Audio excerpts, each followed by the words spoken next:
Well, the new Wicked movie is out in theaters, Wicked for Good. So I'm joined by Emily and Bob. They have both seen the movie, and we're going to talk about it a little bit.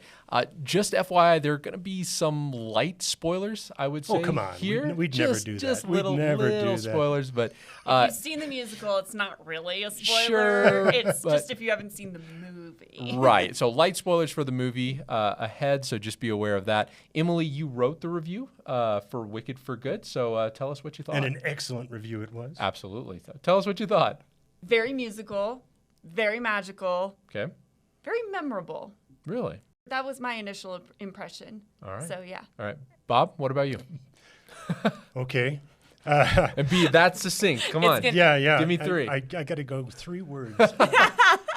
Actually, I thought, okay,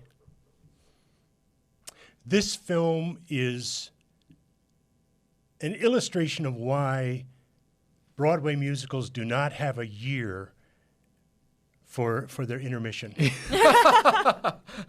Okay. Yeah, because it was pretty bad, actually. Okay. Strongly disagree. All right. So we got some differing opinions in here. a Okay. number of ways. How do we want to discuss this? How do we want to jump in? Well, so first off, so Bob, you reviewed the first Yeah, part, Wicked Part 1. Right. Your review is on PluggedIn.com. which was a surprise for everybody. I mean, the open title screen says Wicked. We're thinking, oh yeah, Part 1. What? Right. Oh, there's another one I coming. will This say- isn't a whole movie. I will say this. I still think they shouldn't have done 2 No, full movies. It's no, too no, long. no. It was, and I think they drew out things that didn't need to be drawn out. It's like there's a reason that Broadway musicals are only so long because Yeah. you can only ask people to sit in a theater for so long. Yeah, you they know? transformed So- what was like 2 hours and 40 minutes of musical into like this 5-hour behemoth. Yeah. Okay. And it doesn't work. Now, from what I remember, when you reviewed the first part, you were pretty favorable. You had a pretty favorable opinion Yes. of the first film. So why the sudden turn to Well, part 2? I don't want to steal all your thunder since you're going to be reviewing the Oh, it's second fine. one. Say whatever you want. it was mainly because the first one's like a merry-go-round. No, it's more like a camp for theater kids. You know, where everything is sparkly and bouncy and everything is wonderful He's and not fun. wrong. Wonderful and fun, and then it builds. You know how drama works. It has this rising action and this falling action. That's how a piece works. It has a beginning, middle, and end. Okay, and the first film is like the beginning and middle, and it gets to this rising peak where she's defying gravity and singing out and just flying off on her broom, and everything is dynamic and up and fun. But when you break the show in half, then wait a year and say, okay, now here's the second part. We're not going to tell you anything about the first part. You're just going to jump back in. Everything then is falling action from there. And so I felt that the second part, basically it was all the heavy, angry stuff where you've got all these people protesting and screaming about the witch. You've got these characters, and they take more time developing because they've got all this pad they've got to fill.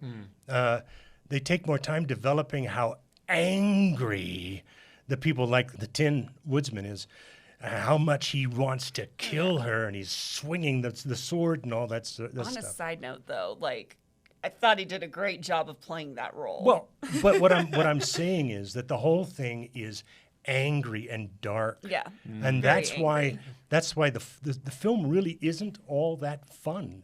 in my opinion. Yeah. The- if it was the- one part, it doesn't have the balance of Right. the... The first part has all the great musical numbers. Yeah. You know, the popular and Defying defying Gravity. gravity and all these fabulous. I mean, the fact is, Stephen Schwartz, when he created this musical, I love the musical as a whole, as a musical. He just created this brilliant music. I mean, it's incredible. And all of the really good stuff is in the first part. It kind of is. The entire, first hour and a half of this movie is just this building hatred. And that's what it's not even just anger. It is like pure, unfiltered hatred that these people are just like, they want someone to point to say, you are the reason for everything that is wrong in my life. And the wizard and Madame Morrible have given everybody this in Elphaba because she's the Wicked Witch. It's like, oh, you got a problem? It's the Wicked Witch's fault. That's right. She is the reason that anything bad that has ever happened to your life is occurring. Don't look at us. Don't look at us. We didn't do anything. It's her. Her very existence is a threat to our happiness, is essentially what they're saying.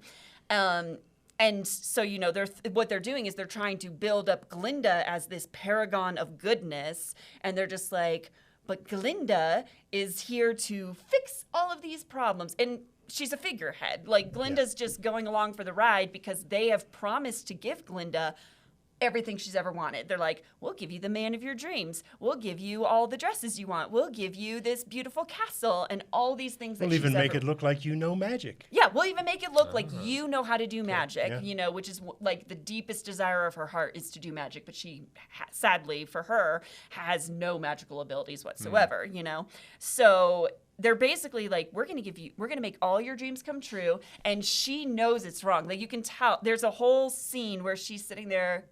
There's a whole song, I should say. I say scene. It's a song. She has this whole song where she's talking about how, like, she's essentially admitting that, yes, she has given up her morals in order to watch her dreams come true. But now that they are coming true, she's starting to realize, oh, I compromised my values for this, and I don't think it's actually what I want. Yeah. Like, even she's kind of questioning, maybe this is not the right thing to do. Okay, so with that in mind, you kind of touched on just opinions of the film. Let's dive into what should people know? One thing we should point out. And what did I mean by Broadway musicals don't have a year for intermission? Mm-hmm. The fact is that all of the good stuff in the relationships were established in the first film. Glinda's and Elphaba's relationship with, what's his name? Fiyero. All of those things were built up in the first one. Yes. And so those were the things that helped us care for these characters. Right. When you get to when you just start cold with the second half, they don't tell us anything. They don't revisit any of those elements. Yeah, you have to just take it. You have to know it well enough that by the time we get to For Good, that you take it for granted that these people actually like each other. Yeah. Because through most of the film, it's a really strained.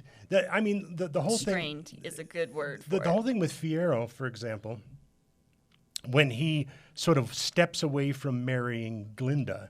And that's not giving too much away because if anybody knows the musical, they know that he really cares for Elphaba. It's revealed within like the first 5 minutes of the movie that they're going to get married, so I don't think it's a spoiler. If you don't really understand why unless you know that first movie really well. And so by breaking it in half, we don't care about these people. We don't understand why they're doing the things they're doing unless you really know this musical. And in a very tight format, like one that's maybe 2 hours and 40 minutes rather than 5 hours and something with all this pad in it. If it's just the musical itself, that flows so naturally. So that by the time we get to that song at the very end, we're there. We care about these characters. We've seen them grow. We've seen them become who they are. And even when they've made bad choices, we say, oh, I understand. I see what you're saying. Essentially what you're saying is that, like, normally when we get a part one, part two of a movie, like, we're not expected to just pick up where the last movie dropped off quite so suddenly. Yeah. Normally you... and of course, all the movies I'm thinking of, they haven't done this in a while, it feels like. But it's like when you're doing a part one, part two, you still get like flashbacks to the first movie. And they do have a couple of flashbacks. Well, they weren't even flashbacks to the first movie. They were flashbacks to a different time, a different time in their past when they were friends. But it's not something you saw occur in the first movie. So I was like, oh, that's an interesting choice. But yeah, I do agree. Like when you're watching it, when you watch part 1, part 2 all in conjunction, yes, maybe you could see everything, how it all comes together and how it all comes together for good, part of the song there.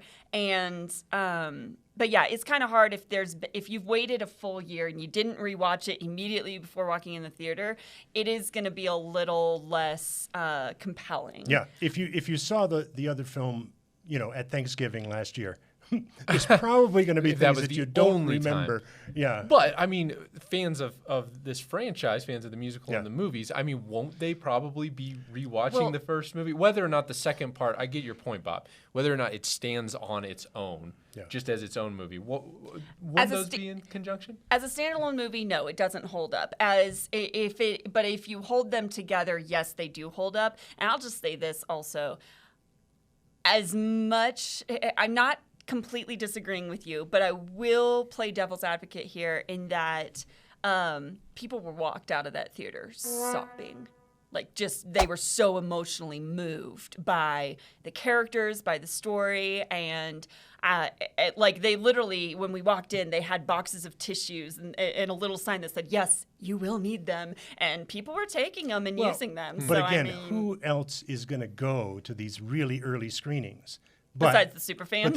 Besides the people that are going to say, I'll be more than happy to stand in line for 3 hours to get in there. That's true. It can be a little skewed at some of the early screenings. Well, so let's pivot really quick to from just our general thoughts on the film to content issues that people should be aware of. So, Emily, why don't you start us off there? It's actually pretty simple to summarize the content issues. So, obviously, we're still dealing with all of the magical elements, and potentially we're dealing more with the magical elements because there's a song that is one of the spells that Elphaba casts. And granted, the spell itself is not bad. She uses this spell to save somebody.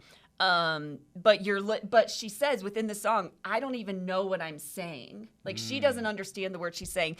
And as a Christian, that actually kind of rubbed me. I was like, because in honest, I mean, I had my, my plugged in cap on. So I'm thinking about this. I was thinking about everything a little more analytically. And I was thinking about the spiritual implications of that, of like, delving into this, and it is dark magic. I mean, not everything in the Grimoire. That's the name of the spell book. It's called the Grimoire. Not everything that's in the Grimoire is evil inherently. Like, it can be used for good. Like, that's one of the things in the film is they're like, no, these spells can be used for good.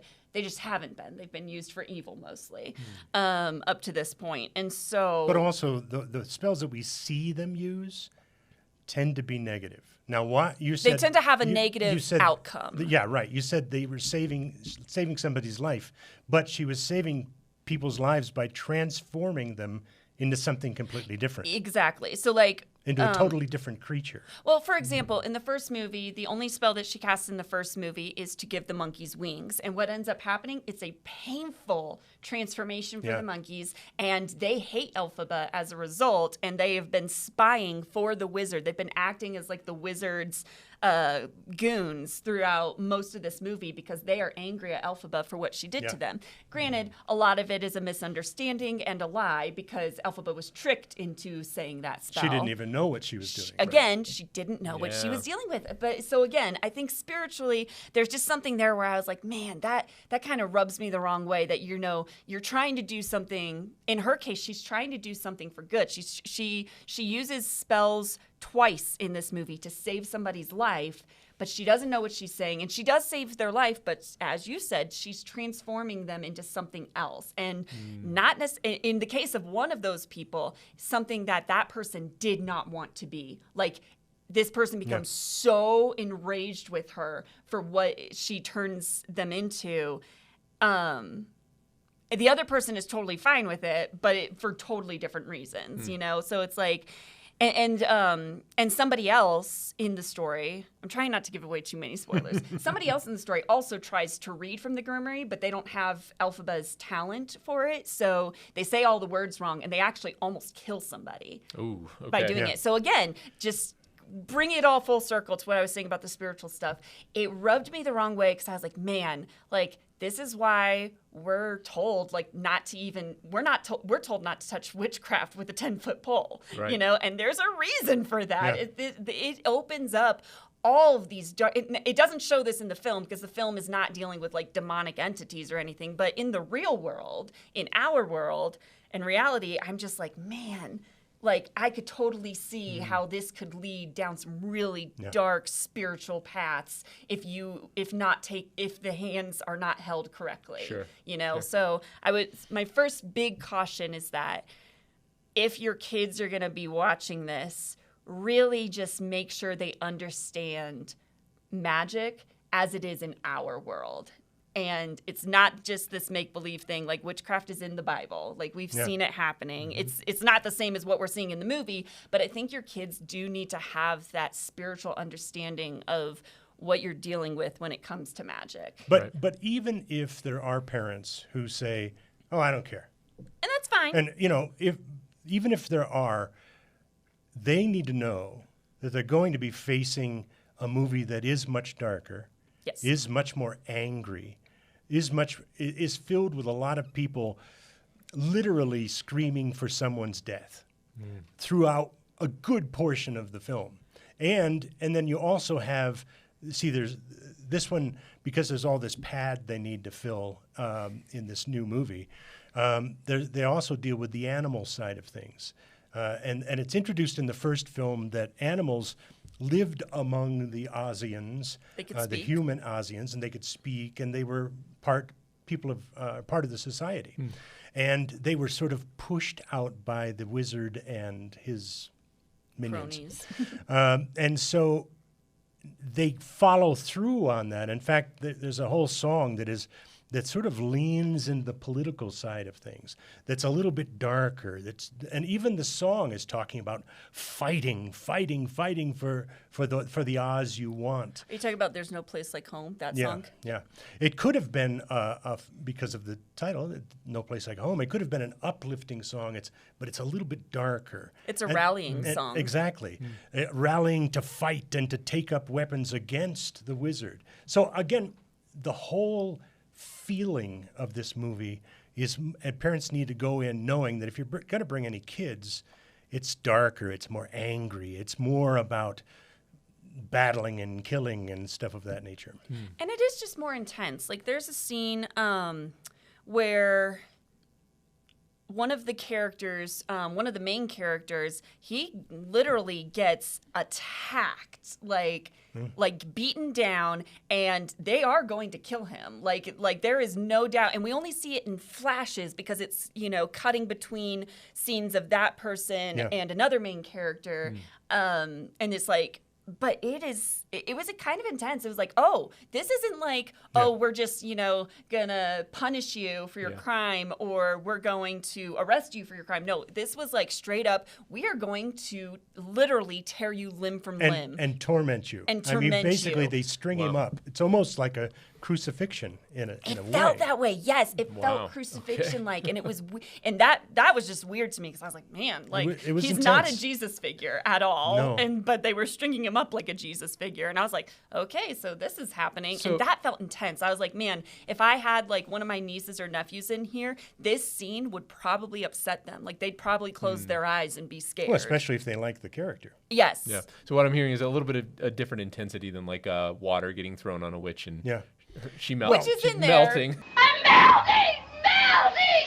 Oh, what a world! But a totally different thing. But actually, that scene is in silhouette, so we don't actually even see that happen.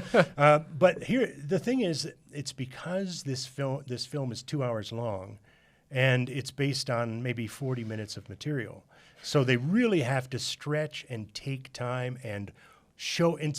Instead of showing us, for example, how the main characters got to where they are between where the first film ended and where this one begins. They don't do it in the musical, but they don't need to do it in the musical because we go one into the next. With this one, they could have set up. How did Glinda become as influential as she is? What happened to Elphaba over this last year? Well, things like that. How did Nessa Rose become governor? They don't explain those things. They could have taken the time to do that. They just sort of jump into where they are and say, okay, I hope you're with us. Let's go. There is a song where two characters, basically it's a song about how they're in love and they're about to go to bed together. And we see we see kissing, caressing, and partial undressing. That's the way I'm going to describe it, because the only thing that we see is like some bared shoulders, but they're still wearing like a tank top thing. So it's like not super They're kind explicit. of under a blanket, but we know that what's about to happen. Or what actually already happened. Right. And yes, that is in the musical. But because it's such a short period of time, they don't take any clothes off. I mean, maybe a jacket. The song that leads up to it, though, is like it's a song, they that's where they're taking off their jackets and stuff. Yeah, and they're laying on the bed together. But in this one, it just feels like it's been stretched out a bit. They're taking off more clothing. I feel like it was taking off more out. clothing, and then they're essentially naked beneath something. And I mean, my thoughts were, why do we need to see this? I know. I don't need to see this. I was really kind of annoyed. I was like, is this in the musical? I don't remember this. Not to that detail. extent. It isn't. No. It felt out of place. It felt intense. And the whole point of the song is that well, this might be our last chance to ever be together, so we might as well make it worthwhile, I guess. But I mean, it was even gross. just in general, it's immoral. Let's say it, because they're having an affair. Right. They're not married. They're having an affair. Yeah. They've run off together, and So one question that I really want to get to with this conversation, just kind of tying it all together, and you touched on this a little bit, Emily, but when does magic in movies become problematic? I think this is a question that a lot of people, a lot of parents ask themselves, and maybe it's an issue of I know it when I see it kind of a thing. Because you can make there's a lot of magic in the movies that we watch, that we enjoy. You can make the same argument for a Star Wars, right? What is the Force if not kind of a magical element? But some people don't have a problem with that. Some people might. Some people might have a problem with some of the magical elements in Wicked. I think from the first movie, there was some controversy around that. So when does it become problematic, or when might it become problematic, the movie?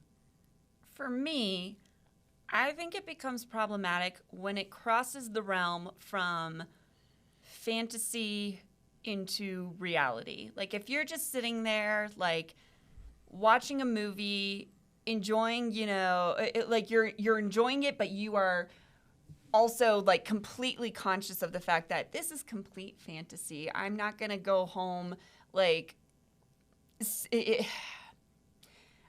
what I'm thinking of is Bibbidi Bobbidi Boo from Cinderella, and I'm like, okay, that's supposed to be a completely just fun, magical nonsense. It is supposed to be nonsense to a certain degree. And if you can keep that lens of this is completely fictional and fantastical in your head, then it's less problematic. Once you cross that realm into, and then coming into Wicked, it's kind of the same thing. If you can keep that fantastical lens on, it's perhaps not as problematic. When it becomes problematic is when you start thinking about like I mentioned already, that crossover into reality where there's the song that she's singing, it sounds darker. She's singing this magical spell, and and I've thought about it. I'm like, yeah, if you're sitting there chanting that at home because that song is stuck in your head, I mean, you could make the same argument for Bibbidi Bobbidi Boo, but it's it almost feels more visceral. Well, and even though it's in the fantastical context, as you described earlier, it's not just the flick of a wrist and something happens even. It's I'm saying these words and I don't know what they mean, but it's calling upon some sort of power that you see has some really dramatic effects. So I think in a way it also comes down to attitude and attitude of the characters. Yes. Because the fact is, when I think of the musical, seeing it on Broadway and seeing these characters. A lot of it is lifted and lightened by the attitude of the character or the actors playing the characters. If they're keeping it light and it doesn't feel dark and heavy, and that's why this one was a little bit more troubling for me, because they had so much more time to fill, and they filled it with darker things. Yeah. And so that magic then feels a little bit heavier, a little bit more painful. And we see people going through very painful things because of this magic. That's a lot different, a lot more disturbing than a bibbity boppity boop. You know, it's one of those things that you've got to be aware of as a parent. So what I'm saying, I guess, is that I look at the musical itself, and it never felt too heavy or too nasty in the magic realm to me. It always felt a little light, even when she was defying gravity and flying into the air and saying she was going to fight against the wizard. It felt closer to Wizard of Oz. And Wizard of Oz has magic in it too, but we never think of it in terms of dark magic. We don't. And the intent of the original, now the book that it's all based on, that's dark. Oh, yeah. That is dark. And I wouldn't actually, where are the cameras? I would not recommend that parents let their kids read the book. It's that Wicked is based on. Wicked. Yeah. It's dark. Yeah, and we have a review of that on PluggedIn.com. We do. And so the musical originally was based on that book, but sort of a lighter version of it. Yeah, It adapted from the book. It kept it more in the feel of Wizard of Oz. Well, and I think that part of that is just simply because it is a musical, and musicals tend to be more uplifting. You know, it's you know, comedy versus tragedy. Musicals tend to be comedies, you know, not tragedies.